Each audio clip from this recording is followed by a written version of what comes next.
Hello everyone, ItzzDivinity here, and today I want to make a video about the upcoming changes on the Shelllands patch 9.0.5 for the Mage class only. The reason why am I only making this video right now is because they mentioned that they wanted to launch this patch in March somewhere. You still don't know when in March, but since the latest update of this build is on the 1st of March, the odds that things are still going to change are getting smaller and smaller every day. So I thought right now is a good moment to actually make a video about it and talk about all of the changes and what this will mean for us overall. So we're going to be talking about the Covenant changes, the Legendary changes, the Torghast changes, and I thought there was also a PvP change. So let's just jump straight into it and see what the changes are.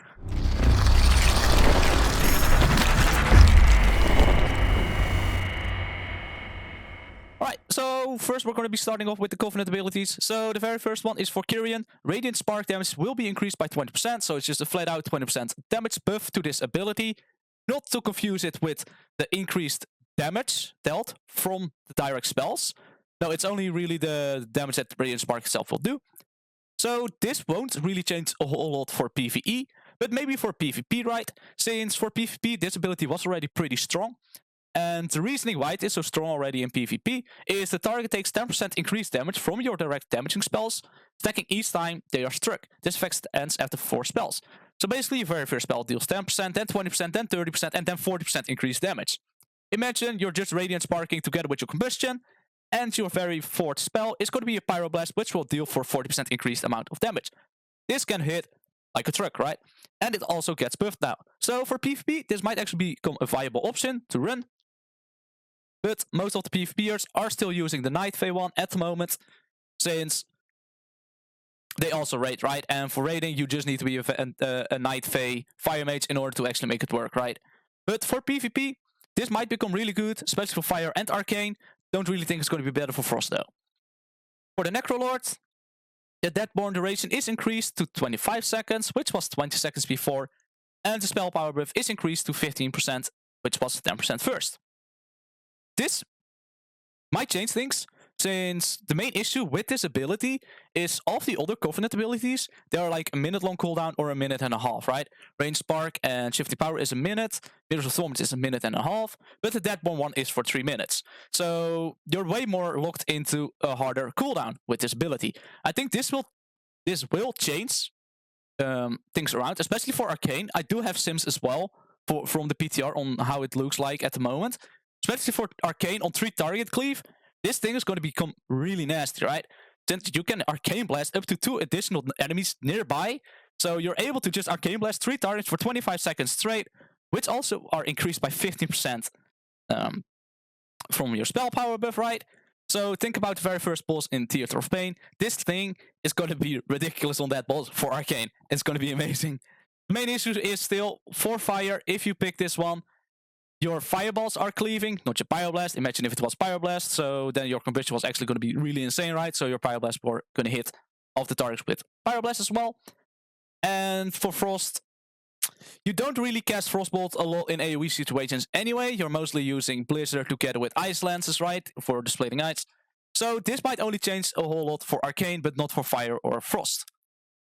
So the last change for the Covenant abilities is for Ventir, for the Mirrors of Torment. So, at the moment, Arcane will now grant a stack of clear casting when a mirror is consumed, instead of 4% mana. This is amazing, by the way. At the beginning, I already never understood why Arcane only gained 4% mana whenever a mirror was consumed. Well, a Frost Mage was going to get a Flurry proc, like a Brain Freeze proc, right? And Fire was going to get a cooldown reduction on their Fire Blast. The 4% mana was just so out of place and totally awful. So this is a really good change. This will actually really help out Arcane for single target, since whenever I played Arcane, I haven't played it a whole lot, but whenever I did play it, I always felt like I was dry on clear casting stacks. And this will actually help out a lot for single target. For Fire, this is a good change, especially if you're already a Ventir, whenever you're playing Frost, but you want to play Fire here and there as well. This will help quite a lot, since Fire Blast will now reduce the reduction is increased to 6 seconds instead of 4 seconds, so there's almost an entire Fire Blast stack you will gain back for free. Still, for Fire, there's no way you're going to switch away from being a Night Fae, since it decreases every single cooldown. So it also decreases Phoenix Flames, Fire Blast, Combustion, and the list goes on and on, right? So for Fire, you're still going to be playing the Night Fae Covenant ability, but for Arcane, it might be different now. So let's actually jump into the Sims and see what these changes actually mean with the current Sims that are there on the PTR. Alright, so here we are at the Sims website. I'll be leaving the website down below as well in the description if everyone is interested in it. So what you can do in this website is basically, as you can see, soul binds, which are live, and soul binds for the PTR. So what I'm going to be doing is go over the Frost 1 target, 3 target, and 5 target, and also for Fire and Arcane, right? So just to get it out of the way. So as you can see, for single target on live, you just want to play Ventir as a Frost Mage. 3 targets also Ventir, and 5 targets basically really close, so it's still Ventir, right? So it's clear winner that you just want to play Ventir Frost Mage. But on the PTR, it actually changed a little bit, not a whole lot. So as you can see already, if we switch around, the Necrolord already gets buffed by 3% immediately. So it's already a lot closer for the Ventir. But for 1 target, you still want to be a Ventir Frost Mage and not a Necrolord. But whenever you go to 3 targets, actually switch. As you can see, the Necrolord's actually really high now. And that's because of the buff to the Covenant ability itself, right? That actually is increased by 5 seconds and it deals more damage. Which is actually really cool. But if you go back to 5 targets, it actually is Necrolord, like you're actually Kyrian, then Night Fae, then Necrolord, and then Ventir. But overall, they're really close all together on 5 targets. The reason why Necrolord is so high on 3 targets, right, is because the spell itself works up till 3 targets. So that's why it's so ridiculously good, right? I would say still stick with Ventir Frost Mage, especially since single targets, it's still the best by far.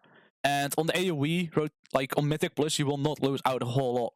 So if you're a Frost Mage, still stay Ventir even after all of these changes, right? So let's go to Fire then. Well, no surprise, I'll just quickly go through Fire because, as you all know, Night Fae is just still the best, so there's not a whole lot that's going to change. So for single target, Corian, right? 3 targets also Corian, and 5 targets also, yeah, Night Fae, right? As you can see, the Necrolord is getting sort of close, but not even close at all, right? For single target, Kyrian is already pretty close, but because the other situations, the 3 targets, it's just so much better than Kyrian already. So that was for live, but what about the PTR actually? So as you can see, for the PTR, the Necrolord actually jumped up quite high for single target now.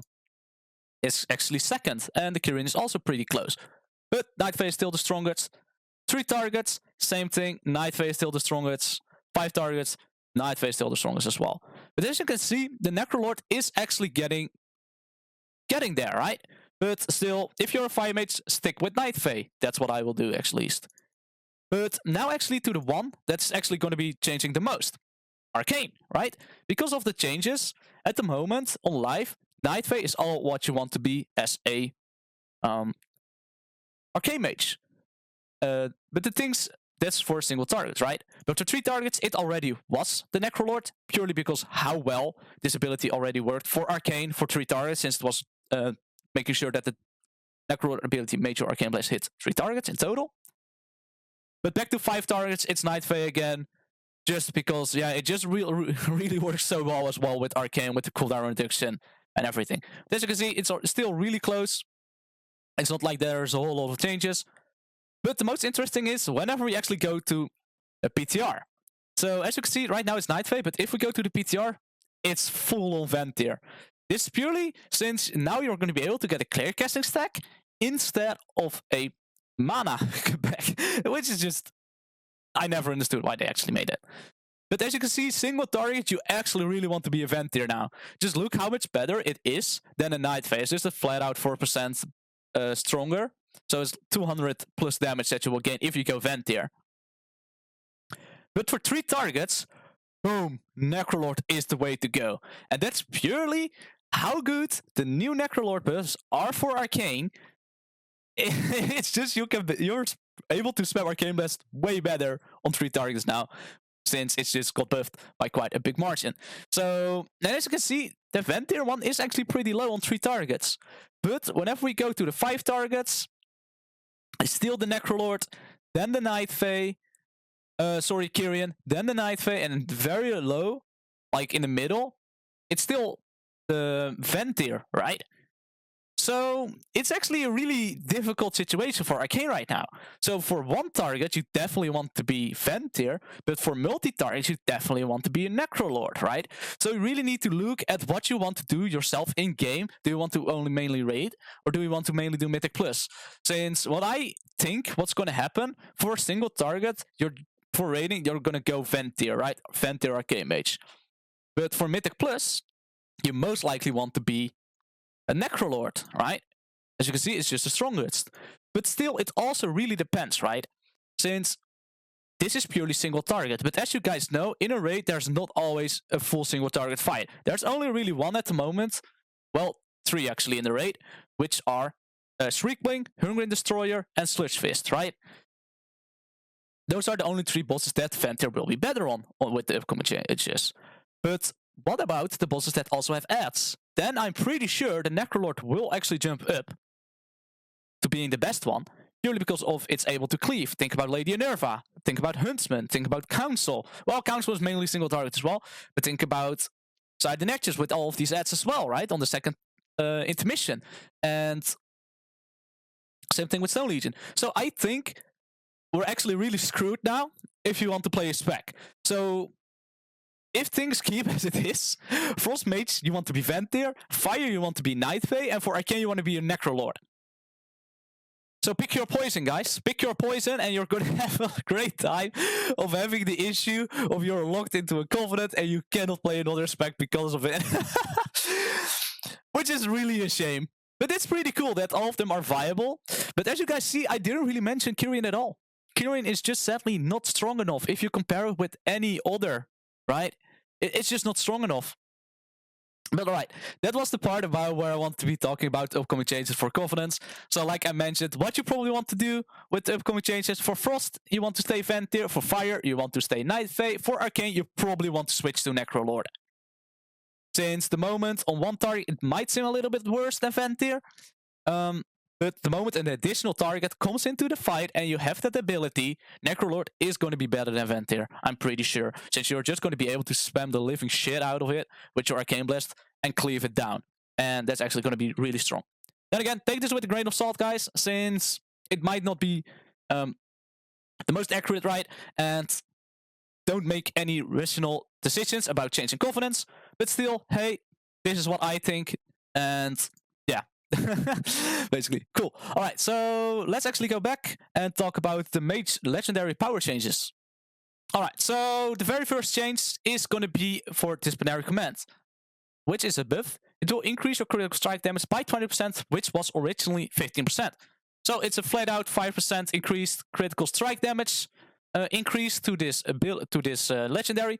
So this actually might change a whole lot for Fire Mage, since we're already using Fever Incantation, which basically has the same effect almost. It basically has the same effect, but also increase your critical strike damage by 15%, right? But only whenever you crit, it stacks up. And with this Disciplinary Command getting this buff, it might actually become our best in slot legendary. So it's just going to be a flat out buff. And also a couple of things to note about this legendary. It says the effect can only occur once every 30 seconds. That is true, but also not true, since the effect actually lasts 20 seconds, right? And the cooldown starts the moment the effect is procced. So it technically only has a 10 seconds cooldown. So this actually is a legendary, which is going to have a lot of uptime on your increased critical strike damage of all your spells.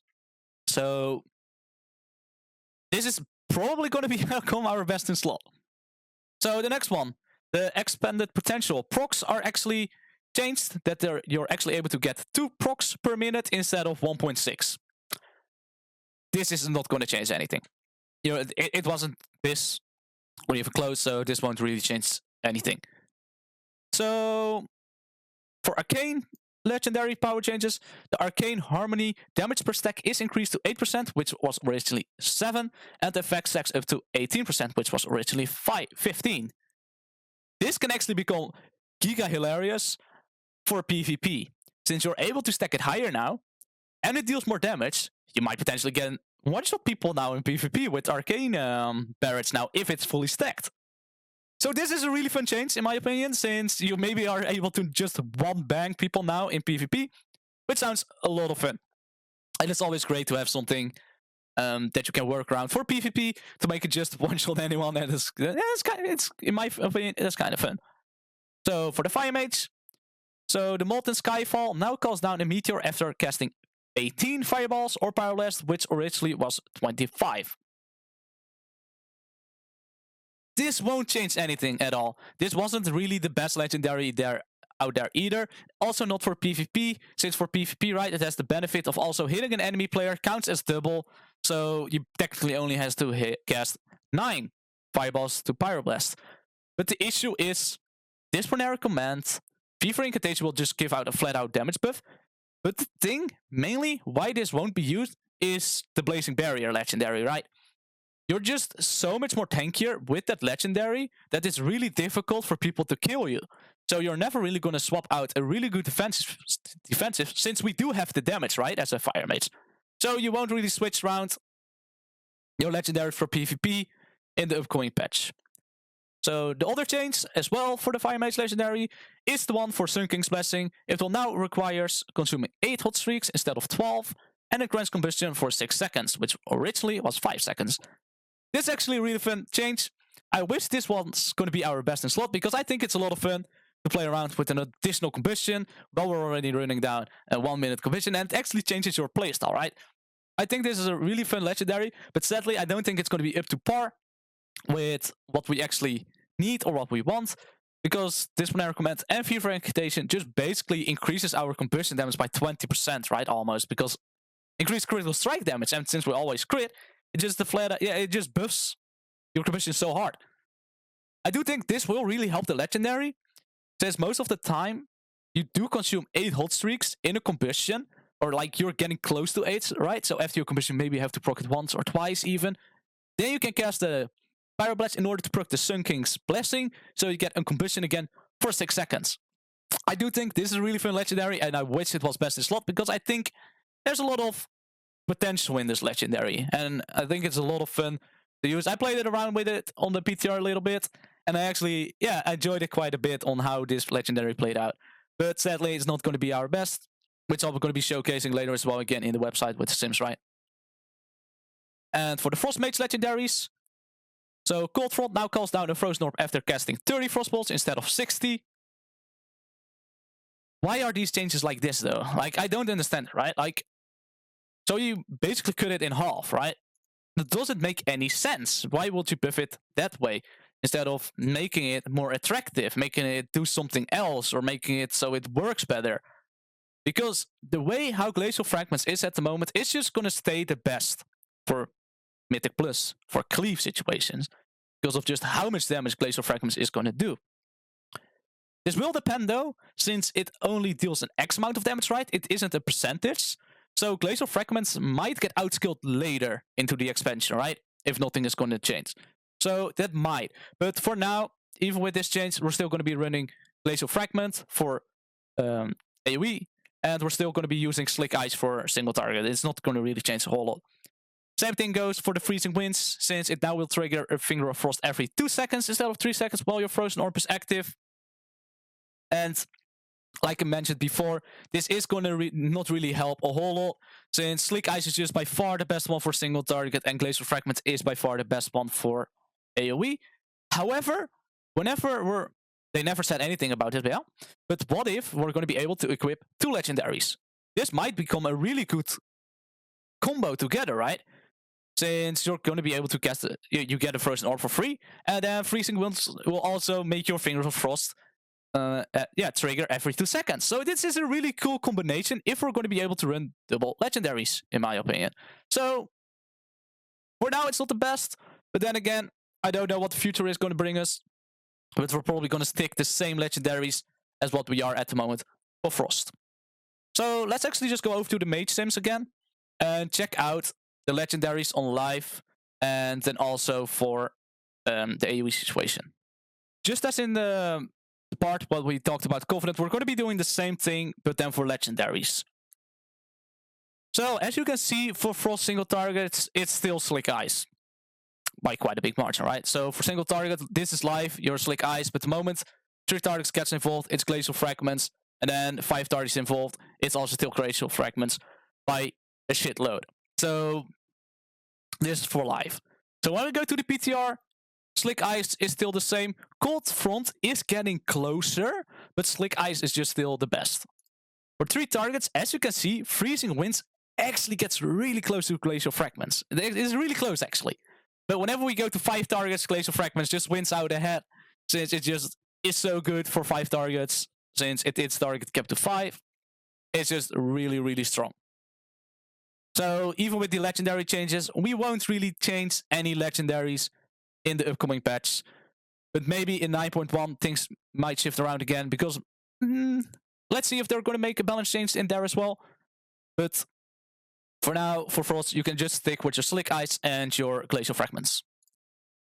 So for Fire, at the moment, Disciplinary Command and the Fever Incantation are already really close, which I'm very amazed by. But Fever Incantation is just a less, it's less of a hassle to make it proc, right? So for 3 targets, it's actually a Temporal Ward and Fever Incantation, but for 5 targets, it's still the same, right? Like, as you can see, it barely anything changes.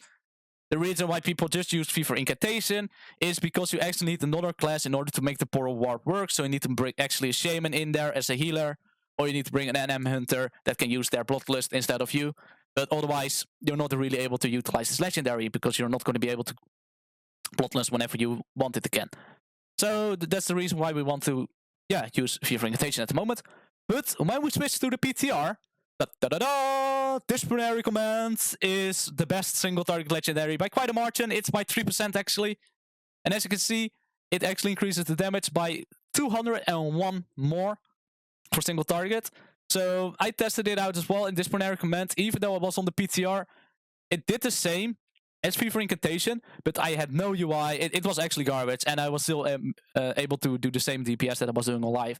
So I'm pretty sure Disciplinary Command is going to be the best legendary out there for Fire, for single target.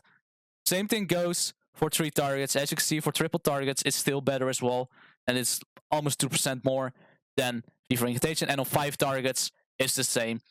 So if nothing is going to change, Disciplinary Command is becoming our next best in slot legendary for Fire in 9.0.5.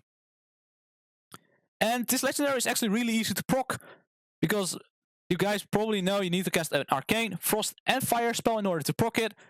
But it's actually really easy, since Combustion also places down a Rune.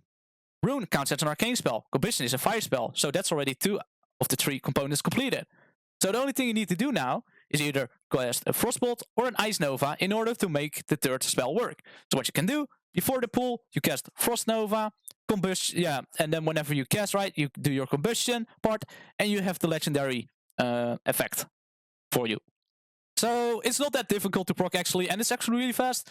You only waste 1 GCD on the Frost Nova or a Frostbolt. So the next one that we're going to be talking about, Arcane. At the moment, it's most like Temporal Warp for single target, but whenever you go to 3 targets, right, it's the Bombardment, because just how strong Bombardment is, right, for multi-targets. So let's see if anything changed on the PTR. Temporal Ward, Bombardment, and also Bombardment. So the only real change is going to be for Fire, where the Disciplinary Command is just going to be a lot better. So we kind of did forget to talk a little bit about the Sun King Blessing, because it's just not the strongest. As you can see, Sun King's Blessing is actually falling off really hard if you compare it to any other legendary. So that's why we didn't really talk about it. But for single target, it actually gets pretty close to Fever Incantation, but on 3 targets and 5 targets, it's just not up to par, sadly. So that was actually all the changes about the Frostmage legendaries and what I think about it. So the very last part, what we're going to be talking about, is going to be the Mage changes in the Tower of Torghast. And some of these changes are actually pretty cool, since the reason why they are pretty cool is we're getting new anima powers to play around with, actually. So let's just actually read them up loud and see what they're actually doing, and what this can do. So, new anima power, Gravity Dynamo. This is an epic power. Knocking, rooting, or incapacitating enemies grants you 50% increased damage to Fire, Arcane, and Frost spells for 8 seconds. That's quite a big buff. but it really depends whenever you get it. So this basically flat out damage buff increase, and not the really most interesting one. But if you can combine it together with the power that shifting power also roots, or that your Frost Nova doesn't break any roots, I wonder how then it's actually going to work. If it is going to stay 8 seconds from the get-go, or that it only activates whenever it's broken. So we're going to see how this is going to do. This one is actually the one that I'm pretty interested about, right? The next anima power, Chronomancer's Hourglass. This is a rare one, so it's a blue one. During alter time, you and your mirror images gain time warp. This is actually pretty cool, since there is already a build out there where you just basically stack as many alter time buffs as you can, right? So it also reduces the amount of cooldowns. So whenever you cast a spell, that the cooldowns are reduced by a second, and your alter time is increased by 5 seconds, right? So you can actually do crazy shit now with alter time. Whenever you alter time, you get time warp again, and since it's only such a short cooldown, you can probably have time warp every single time you need to fight a difficult mob. And that's actually something really good, because I always felt really lackluster as a mage outside of my burst or outside of anything. It felt like I was barely doing any damage to the enemies. And this one is definitely going to help out. It's going to really help with the pace of your run, since you're just going to be able to have more time warps during your entire run. Alright, the new anima power as well. This is also rare, so also a blue. Sorcerer's Frozen Soul, it's called. Ice Block has no cooldown. I know there's a couple of powers in Torghast that already help Ice Block, so you're able to move, and it also deals with AoE damage that it freezes the enemy.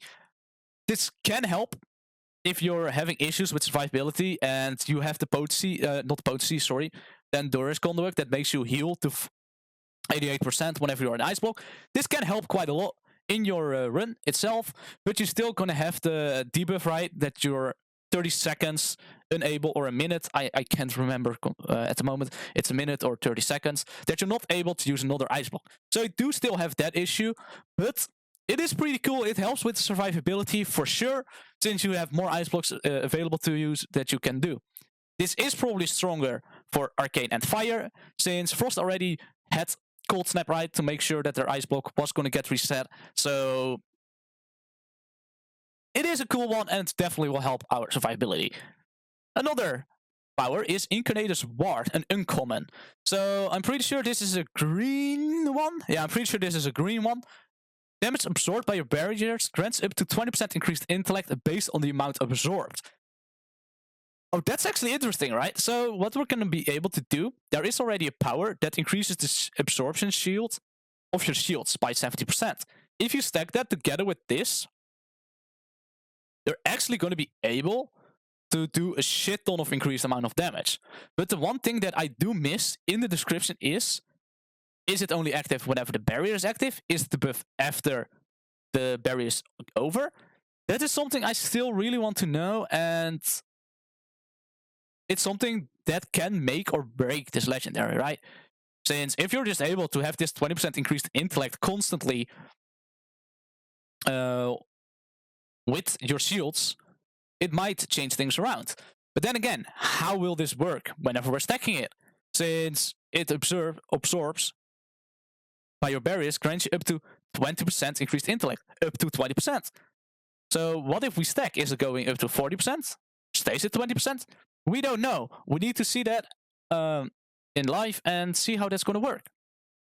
Another power is a common power, Eldritch Teachings. Pyroblast, Flurry, and Arcane Blast Arcane Barriers damage is increased by 25%. So basically, it's a flat-out damage buff to your most hitting abilities. For Fire, it's Pyroblast. For Frost, it's Flurry. And for Arcane, it's going to be Arcane Barrier. So I do think this is nice, since we didn't really have a lot of common abilities that I thought, wow, these are interesting, right? And I do think this will help us out overall to help with Tower of Torghast while we don't have cooldowns, especially for Fire, since outside of combustion you do nothing. And yeah, I think this will really help out quite a lot. And especially the Arcane Barrage one, this is going to be insane. What if you're running the legendary, right, that you deals increased amount of damage with Arcane Barrage already, when the targets blow X amount of damage?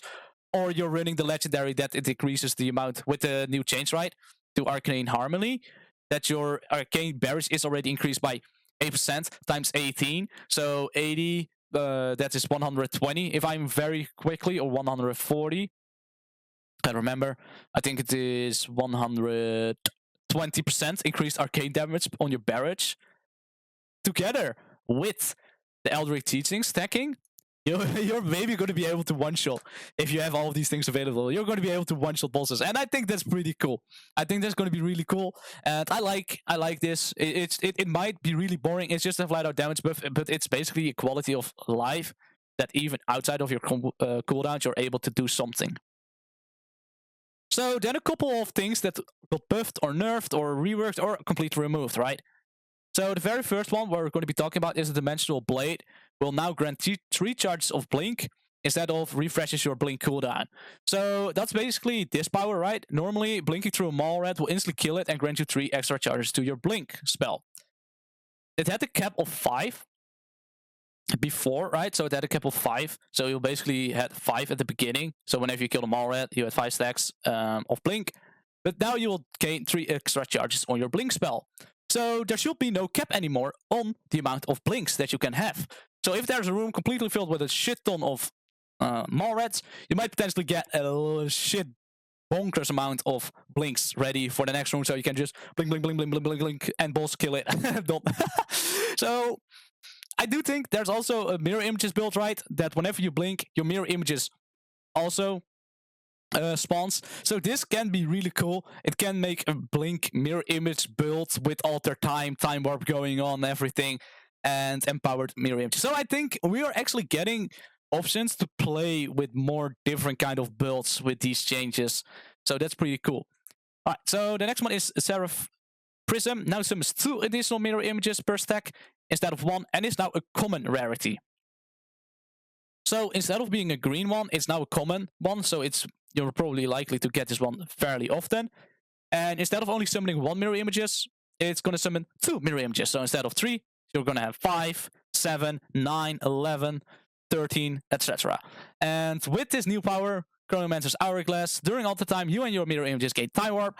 And if you get the power that your mirror images are empowered, oh baby, that I do still think that's going to be the best build out there if you can get it rocking, right? Especially if you can get also Dimensional Blade together with all of the blinks. This might become ridiculously fun and really strong, and that's what Torghast is all about. So I do think this is a good change, because I always like to have a lot of mirror images in Tower of Torghast. So Creeping Freeze now functions without Everwarm Socks and now can be acquired at any time. Sure, man. Lingering Torments, this is for Ventir only. Increases the damage of Mirror of Torments by 25%. It was 10%, so since I'm not a Ventir, I don't know how much it did actually hit for, but it just looks like it's a flat-out damage buff for Tower of Torghast. Instead of 10%, it's actually 25%, so it will probably actually become worth it to choose it. So, totally understandable. So the next one, Malevolent Ventir, now causes Mirror of Torments cooldown to reset if the target style dies while affected. It was mirror images, mirror damage had to be the killing blow. So this is actually a really good change. So you actually get the cooldown back whenever a target just dies with the debuff. It doesn't necessarily have to kill it with the mirror, right? With the mirror damage. So this is actually a really good change, and it's actually going to really help you out a whole lot with Ventir. So what you probably can do, if you're killing things fast enough, you can have Mirror of Torments up on every single ad. Whenever it dies, so you have it all on an ad, kill it, you can use it again on the next ad, kill it, etc, etc. I do think that's pretty cool, so you're actually able to spam your Covenant ability quite a lot, and that's really cool. Update, Tomb of Zoomancy. During all the time, you and your mirror images gain time warp at 100% value. Hold on, was this the one that actually decreases the cooldown of spells? I quickly need to check that out.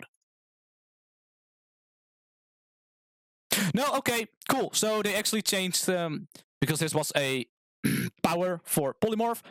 So they're actually buffing the Alter Time buff build even harder to make it so during all the time you and your mirror images gain tower at 100% value.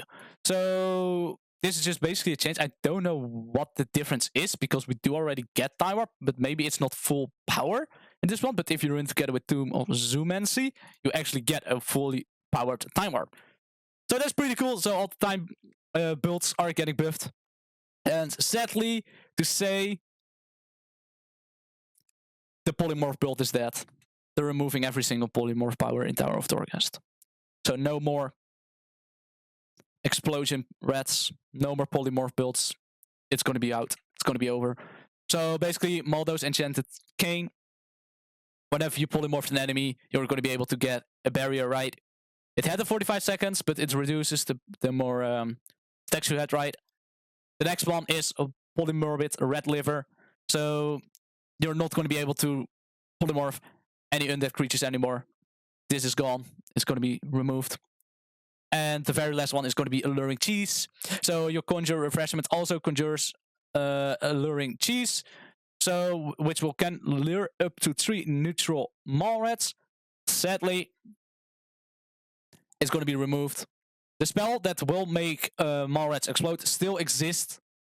But with these things, especially Alluring Cheese getting removed, you're not really going to be able to do that anymore. Because before you were just able to spam your Conjure Refreshments, get a shit ton of your mall rats, and then pull the balls into all of those mall rats and just made it explode and die, right? So overall, I do think these are cool changes to Torghast, to the powers. I understand why they're removing certain powers, since you cannot keep adding and keeping all of the powers in there, because at some point you're just going to have so many powers that you're just not able to even get a build going anymore, because you get a component over here and there, and it ain't gonna work. So, and the last change actually, Ice Form PvP talent for Frost is no longer on the global cooldown to match Icy Veins. The ability is it replaces. So basically, no more global cooldown whenever you pick Ice Form. So I think that's nice. I don't understand why it was there then, even if it has a global cooldown whenever it replaces Icy Vein. It doesn't make any sense why it would not be on the global global cooldown, since Icy Veins is. But sure, man, that's fine. But yeah, these are actually all the upcoming changes in 9.0.5, and I'll be leaving all the websites that I used in the description down below. So think about the Wowhead, where all the changes are for Mage, and also for the simming, for the PTR sims, right? So again, there are quite significant changes. We're probably going to be playing Arcane Necrolord. Wait until it's live though before switching to Necrolord if you're an Arcane main. Just gotta wait a bit, see it out for yourself as well. Maybe try it out on the PTR, since if you're on the PTR, you're just able to copy your character. You can just do the reroll Covenant, right? And you don't have to worry about actually shit, it isn't the greatest, and now I need to swap back again. Screw you, right? Now on the PTR you can just swap without losing it on live, right? So that's a really good thing. So Fire is still going to be Night Fae. Arcane most likely is going to be Necrolord. My opinion though. So take it with a grain of salt. And Frost is still going to be Vampire. So we're going to have triple different Covenants. It is going to be hilarious. Kyrian will probably become really good for PvP, for Fire and Arcane. The legendary changes, nothing really changed for Arcane and for Frost. But for Fire, we're most likely going to switch to Disciplinary Command, since it's getting buffed by quite a big margin. And it will just overall have more increased critical strike damage now. Quite a lot of new Torghast powers, which actually are going to be really cool to play around with. And I think it makes Torghast feel refreshed again. And it's really good that they do update these powers instead of just leaving it there in the dark without touching it ever. Because you have to run this for Soul Ash every single week, twice. So it's nice to keep this updated and make it fun. But right, I really hope you guys liked this video, and I hope it was informative on how I went through it, and that you guys saw a couple of things that you might missed out yourself. I might have missed out some things as well. So if I did make a mistake, please leave it down in the comments. I will definitely go over it and make sure that I won't do it again. But yeah, anyway guys, thank you so much for watching and have a good day. Bye bye.